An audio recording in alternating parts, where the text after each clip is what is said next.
Welcome to the InfoMullet YouTube channel. If you enjoy this content, please like or share. And if you'd like to support the InfoMullet by becoming a mulleteer, visit us on Patreon. We appreciate your support.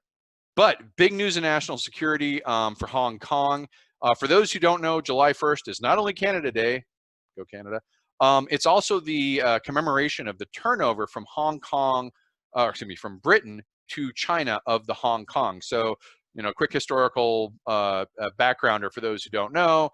Britain acquired Hong Kong during the Opium Wars, where it was sort of used its naval power and sort of drug trade and things like that, was able to acquire and manage as a British colony Hong Kong right up until I think 1997, and then it handed it back over to China with a specific agreement, and the agreement was a sort of special status.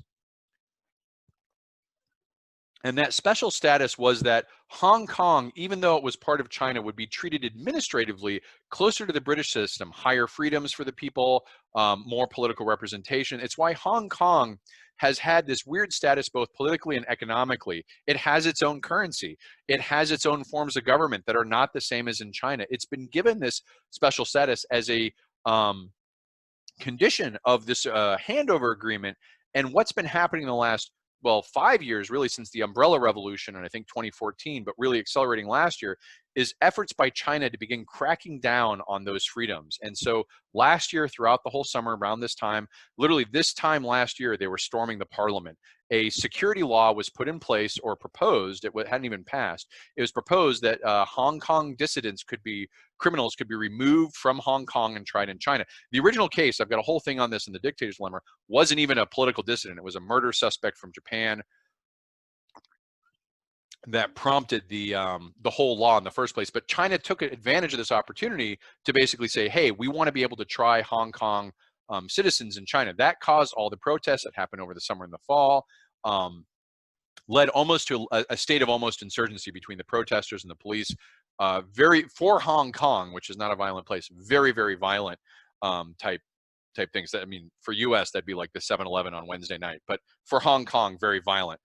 You have police shootings, you have protesters using fire incendiaries on people, you have a lot of back and forth. That kind of it didn't resolve. There was a big election where a lot of the protesters won the local, and we're talking neighborhood block captain, like sub-city level, neighborhood level.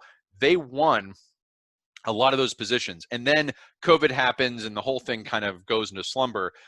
China has last night, in the last 24 hours, just passed a law that no one has seen outside of the parliament. There was no transparency in this. It was rushed, and it really looked like they wanted to put this in place on today for the signifying event. And this law basically ends the autonomy of Hong Kong. I want to go over, it's breaking fast, so this is this morning, but here's some of the things this law is saying. It says, crimes of secession, subversion, terrorism, and collusion with foreign forcibles are punishable by up to life in prison, right?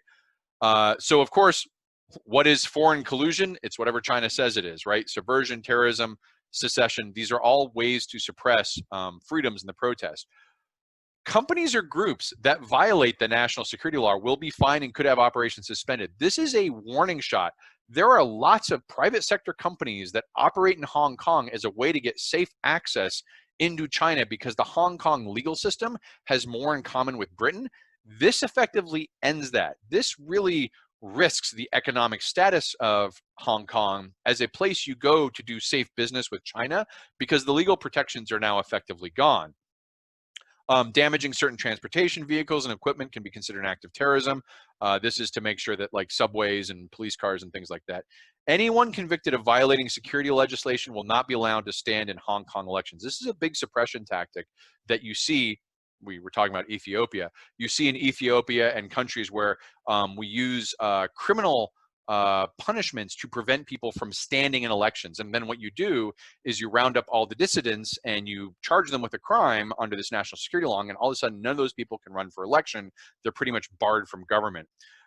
This one's big. There's a new national security agency placed in Hong Kong, but the personnel that are in that security agency are Chinese and they are not under the jurisdiction of Hong Kong. It's like basically you know, imagine the CIA. Well, it's not hard to imagine, but you know, the CIA opening a full security apparatus in another country where that country does not have any jurisdiction whatsoever, and that national security agency has legal powers in that country. Huge things. Authorities can surveil and wiretap persons suspected of endangering national security. Again, this is going to be a huge wiretapping. The law. This is another part. The law will apply to permanent and non-permanent residents of Hong Kong. So non-permanent residents, all those people in Hong Kong for business are now subject to this law. I've been to Hong Kong myself. I was working for Cathay Pacific. I went over there as an IBMer. I walked by the Chinese embassy. I was tempted to take out my cell phone and take a picture or like do a selfie or something. I was told, do not mess around with that. You will get in trouble. So I just kind of walked out and gave him a finger quietly. But this isn't being recorded, is it? No, I hope not. But yeah, I've been to Hong Kong. If you're doing business in Hong Kong, you are now subject to these laws where traditionally, if you were a business person, you're kind of given some leeway. And any foreign non-government organizations and news agencies will now be managed by the Hong Kong government and this national security agency. So taken together, these laws remove the autonomy from Hong Kong because you can take criminals, you can try them in China. You've got a national security agency from China with no oversight by local jurisdiction in the city itself. There's already been protests this morning, and they're just arresting people. So this is, you know, we're all busy with COVID, and I said if anyone was going to bust a move during COVID, it wasn't going to be Russia, it was going to be China. And you see it now in India, you see it in Hong Kong. I bet we're going to see it in Taiwan and the South Philippine Sea or the South Asian Sea here pretty soon. They're starting to make moves while the rest of the world struggles with COVID, and we're entering our own presidential and have our own problems. It's going to be a big issue. So Hong Kong, not looking good right now. Tyler Brown, it sounds like it will only take one incident with a foreign business where the Chinese arrest some folks and that begins the mass exodus of foreign business over the next couple of years. Tyler, I don't even think they're going to wait for it. I think you're going to see that exodus if it, you know, to the extent that last year's instability caused a partial exodus, I think this will simply continue and accelerate the trend.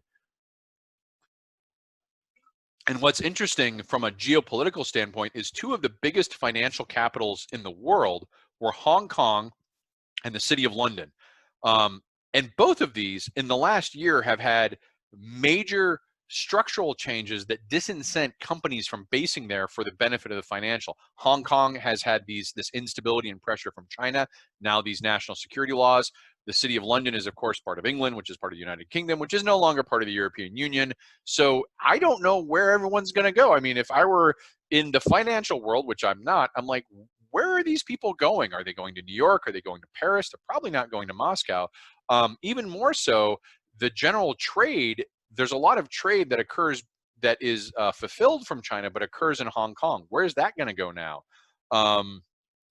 There are some countries, like the United Kingdom is being very generous in allowing Hong Kong residents to repatriate themselves or expatriate themselves into the United Kingdom. I think Mark's mentioning this as well.